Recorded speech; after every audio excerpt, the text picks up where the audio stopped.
प्रदेश में लड़ाई 80 सीटों के लिए है, मगर 47 सीटें ऐसी हैं जिन पर अखिलेश यादव इलेक्शन से पहले ही बैकफुट पर आ गए और योगी आदित्यनाथ जबरदस्त लीड ले चुके हैं। ये वो सीटें हैं जिन पर दमदार प्रत्याशी खोजने से नहीं मिल पा रहे। अब तो बागपत से अखिलेश ने अपने कैंडिडेट को बदलने की तैयारी भी कर ली है। तो अखिलेश यादव क्यों बेहाल हैं, आपको दिखाते हैं हमारी इस एक्सक्लूसिव रिपोर्ट में।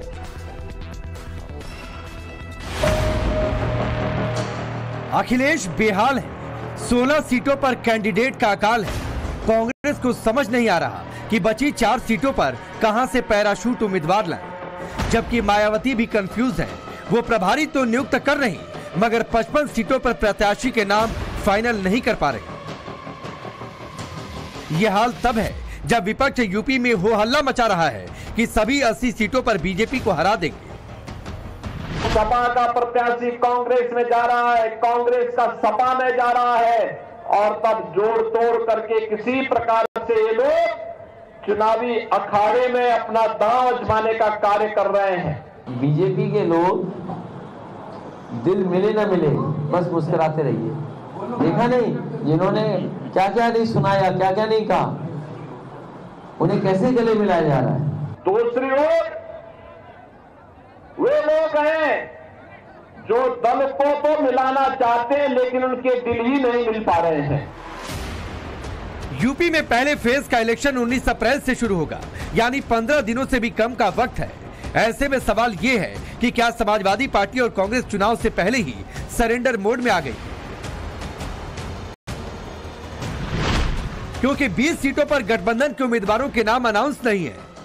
6 सीटें ऐसी हैं जहां समाजवादी पार्टी अपने प्रत्याशी बदल चुकी है। रामपुर और मुरादाबाद में बवाल अभी थमा नहीं है, कन्नौज में भी नाम तय नहीं है और बदायूं से शिवपाल चुनाव लड़ने में इंटरेस्टेड नहीं। अगर इन सबको जोड़ दिया जाए तो 30 सीटों पर समाजवादी पार्टी या तो डायरेक्ट फाइट के सीन में नहीं, या तो फिर भीतर घात का खतरा है।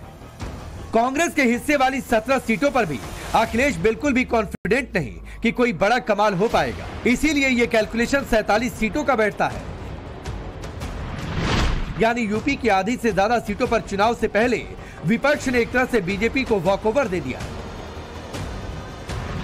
विपक्ष पूरी तरह से बिखरा हुआ है, भटका हुआ है, उनके पास कोई नीति और एजेंडा नहीं है। प्रचार की बात दूर रही, उनके पास कैंडिडेट भी ढूंढे नहीं मिल रहे हैं और भारतीय जनता पार्टी माननीय मोदी जी के नेतृत्व में 80 में 80 सीटें जीतने जा रही है। जहाँ जहाँ गए हैं, मीटिंग करी है, सम्मेलन करे हैं, तो जनता ने मांग करी है कि एवा चाहिए, तो मांग करी है। समाजवादी पार्टी में टिकट का उलटफेर घनघोर है। 2022 वाले रिजल्ट की चर्चाएं शुरू हो गई हैं। तब इसी तरह एन मौके पर अखिलेश यादव ने विधानसभा चुनाव में कई प्रत्याशी बदल दिए थे। नतीजा ये हुआ कि जयंत चौधरी और ओपी राजभर से गठबंधन होने के बावजूद उसका खास लाभ नहीं उठा सके। अब 24 की डगर बहुत मुश्किल है, क्योंकि साथी के नाम पर केवल कांग्रेस है और वो भी बहुत ज्यादा मजबूत स्थिति में नहीं नजर आती। 48 घंटे पहले तक कांग्रेस में शोर था कि बॉक्सर विजेंद्र सिंह को हेमा मालिनी के खिलाफ मथुरा से चुनाव लड़ाएंगे, मगर अब वही बीजेपी ऑफिस में भगवामय हो चुके हैं। जबकि प्रयागराज से चुनाव लड़ाने के लिए सपा से उज्जवल रमण सिंह को उधारी तौर पर पार्टी ज्वाइन करानी पड़ी। अमेठी और रायबरेली पर कौन चुनाव लड़ेगा, ये फाइनल नहीं हो पाया है। खबर यह भी है कि बाकी 13 उम्मीदवारों को लेकर भी अखिलेश संतुष्ट नहीं। समाजवादी पार्टी की लोकल यूनिट कांग्रेस के इन उम्मीदवारों का अंदर खाने विरोध कर रही है और इसका इफेक्ट रिश्तों पर भी दिख रहा है।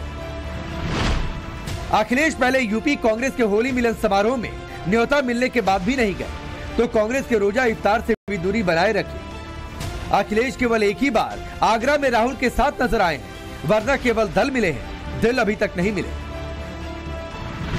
पूरी ताकत के साथ एकजुट है। कल आप यहाँ पर भी, कल यहाँ के जो कैंडिडेट है रविदास मल्होत्रा जी कल आए थे कार्यक्रम में, और सब लोग मिलकर काम कर रहे हैं। पूरे प्रदेश में समाजवादी पार्टी और कांग्रेस पार्टी के गठबंधन, कम्युनिस्ट सीपीआई, सीपीआई-एमएल, सब लोग मिलकर काम कर रहे हैं। आदरणीय अखिलेश यादव जी, आदरणीय राहुल गांधी जी, कांग्रेस सब मिलकर प्रचार प्रसार कर रहे हैं। अभी दिल्ली में एक मंच पे सब थे। आने वाले समय में उत्तर प्रदेश में बड़ी रैली होने जा रही है, प्रचार होगा, जिसमें कांग्रेस के लीडर, समाजवादी पार्टी के लीडर एक मंच पे एक साथ नजर आएंगे। क्या अखिलेश यादव अंतर्द्वंद और अंदरूनी कलह कथा के इस चैप्टर से बाहर आ पाएंगे? इसका सैंपल आपको संभल से दिखाते हैं। संभल सीट में शफीकुर रहमान बर्क के बाद उनके पोते जियाउर रहमान चुनावी मैदान में हैं, मगर अंदर खाने उनकी बगावत हो रही है। बेटे की तरफदारी ना कर पिता खुद के लिए टिकट मांग रहे थे और कई दशकों से समाजवादी झंडा थामे इकबाल अहमद भी मनी मन नाखुश है। कहा यह जा रहा है कि अखिलेश की पार्टी करीब 50% मुस्लिम वोटों वाले इस इलाके में पहले इतनी कमजोर कभी नहीं थी। दावेदारी तो जाहिर सी बात है, कोई भी किसी भी चुनाव के होते हैं तो कोई ऐसा नहीं होता कि सिर्फ एक दावेदार हो। अगर प्रधानी का भी चुनाव होता है तो प्रधानी के चुनाव में भी कई दावेदार होते हैं। फिर ये तो हमारा लोकसभा का चुनाव है, तो दावेदारी लोगों की ज्यादा बनना जाहिर सी बात है बन सकती थी और लोगों ने दावेदारी की भी, लेकिन पार्टी टिकट एक ही को देती है। अब मुझे टिकट दिया है, उनमें से जितने दावेदार थे काफी लोग, ज्यादातर लोग ने लड़ाना शुरू कर दिया है। नहीं, कैंडिडेट तो थे, अब हम जिनको मिल गया तो हम खामोश अपने घर पे हैं, समाजवादी में हैं, रहेंगे, वोट देना है वोट देंगे।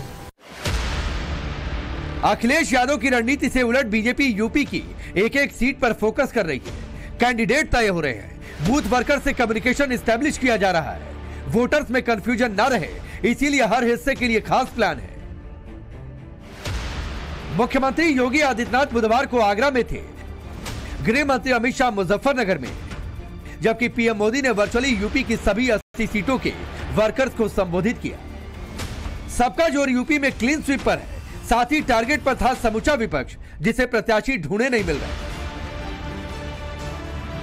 अच्छा, ये जो चाचा भतीजा परिवार है उनसे यूपी का मोहगम तो काफी पहले ही हो चुका है। अब उनके प्रति कोई मोह नहीं रहा है, मोह भंग हो चुका है। इस चुनाव में परिवारवाद के खिलाफ हम लड़ाई लड़ रहे हैं। ये परिवारवादी राजनीति है, उसके खिलाफ हम लोकतंत्र की भलाई के लिए लड़ रहे हैं। अखिलेश यादव यूपी में अपना चैलेंज सिर्फ बीजेपी को मानते हैं, लेकिन जिस तरह की सिचुएशन उनके सामने है उससे यही लगता है कि दो तरह की मुसीबतें उन्हें सिरदर्द दे सकती है। पहला तो ये कि उन्हें अपनी पार्टी का आंकड़ा 5 से आगे बढ़ाना है, कांग्रेस को भी जिताने की जिम्मेदारी है। तो दूसरी तरह की दिक्कत है मायावती से, जिन्होंने 25 सीटों पर उम्मीदवार के नाम घोषित कर दिए हैं, मगर 55 सीटों पर ऐलान करना भी बाकी है, यानी यहां भी प्रत्याशियों की कमी।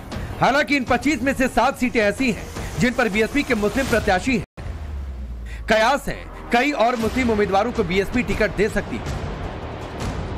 एक तरह से कहें तो मोदी योगी यूपी में जिस मिशन 80 की बात करते हैं उसे पूरा करने में कहीं न कहीं विपक्ष ही बहुत बड़ा योगदान दे रहा है। 2024 ही नहीं 2047 तक अभी श्री राहुल गांधी जी, श्री अखिलेश यादव जी, बहन मायावती जी या कोई भी देश के विपक्षी जो नेता हैं उनके लिए देश की राजनीति में और उत्तर प्रदेश की राजनीति में वैकेंसी नहीं है। यूपी में क्लीन स्वीप के लिए बीजेपी ने एक और प्लान एक्टिव किया है, जिसका मकसद है मोदी 3.0, और ये प्लान यूपी के हर गली मोहल्ले चौपालों पर बीजेपी के सपोर्ट में माहौल बनाने के लिए है। बीजेपी सभी 80 लोकसभा सीटों पर करीब 1 लाख नुक्कड़ सभाएं कराएगी। इन सभाओं में सूबे के 15,000 बीजेपी नेता शामिल होंगे। इनके लिए कुछ टॉपिक्स भी प्लान कर लिए गए हैं। मोदी योगी सरकार की उपलब्धियों को सिलसिलेवार तरीके से बताया जाएगा। राम मंदिर के निर्माण को संकल्प से सिद्धि तक पहुंचाने की बात रखी जाएगी। यूपी की बदली कानून व्यवस्था और विकास का विजन पेश किया जाएगा। समाज के हर वर्ग को मिलने वाली सुविधाओं का जिक्र होगा। पुरानी सरकारों की खामियों को गिनाया जाएगा। इसी कड़ी के तहत कैंडिडेट के ट्रैक रिकॉर्ड और विरोधी प्रत्याशी की कमजोरियां भी बीजेपी जोर शोर से उठाने में लग गई।